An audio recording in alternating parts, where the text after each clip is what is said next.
আজ বাবা মার প্রতি অভিযোগ রেখে খুব করে বলতে ইচ্ছে করছে যে, আচ্ছা আমাদের বাড়িতে কি ভাতের অভাব ছিল? এত তাড়াতাড়ি মেয়েকে বিদায় দিয়ে দিলে যে। তাই তো আজ তোমার মেয়ে অন্যের বাড়িতে চোখের জল আর ভাত মিশিয়ে খেতে হচ্ছে। শখের বয়সে সংসার করতে দিয়ে দিলে, আর কয়েকটা বছর তোমাদের কাছে রেখে দিলে কি বা ক্ষতি হতো বলো তো? যাই হোক, যেটা হওয়ার হয়ে গেছে, ভাগ্য তো আর আমি পাল্টাতে পারবো না। যেটা আমার কপালে ছিল সেটা হবেই। তো হ্যালো এভরিওয়ান, আমি সীমা রোজকারের ডেলি ব্লগ নিয়ে চলে এসেছি। অনেকদিন পর একটা ব্লগ ভিডিও দিচ্ছি। তো আজকে কদিন শরীরটা সেরকম ভালো যাচ্ছে না, তাই ব্লগ করতে ইচ্ছেই করছে না তোমাদের সামনে। আগের কিছু পুরনো ভিডিও আছে সেগুলি শেয়ার করছি। তো আজকে সকাল সকাল তো মেয়ে দুটো প্রাইভেটেই চলে গেছে। তো যেহেতু ক্যামেরাম্যান কেউ নেই, কিছুটা বর্মশাই করে দিয়েছে আর কিছুটা আমি নিজে করেছি। তো দেখো, আজকে হলো খুব বিশেষ একটা দিন। প্রথমত আজকে আমাদের কবিগুরু রবীন্দ্রনাথ ঠাকুরের জন্মদিন।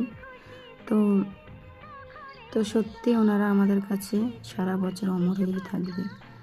আর আজকে আরেকটা বিশেষ দিন, আজকে হলো আমাদের নতুন সরকার গঠন হবে। যাই হোক, নতুন সরকার গঠন হোক, আমাদের দিনগুলো আর পরিবর্তন হবে না। তো যেভাবে আমরা কাটাই দিন সেভাবেই হবে।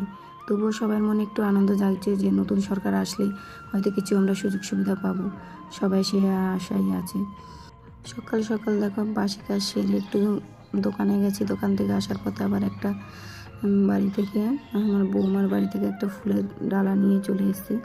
বাড়িতে লাগাবো, যেহেতু বাড়িতে আলাদা হওয়ার পরে আমার বাড়িতে আমার এই দিকটা একদম ফুল গাছ পড়েনি। আমার শাশুড়ি মা লাগিয়েছিল, তার আগে অনেকগুলো ফুল গাছ ছিল। বাড়ি ভাগ হওয়ার পরে এই দিকটা একদমই ফুল গাছ নেই, তাই শাশুড়িকে এনে দিলাম। তো কিছু কাচাকুচি করছি আজকে।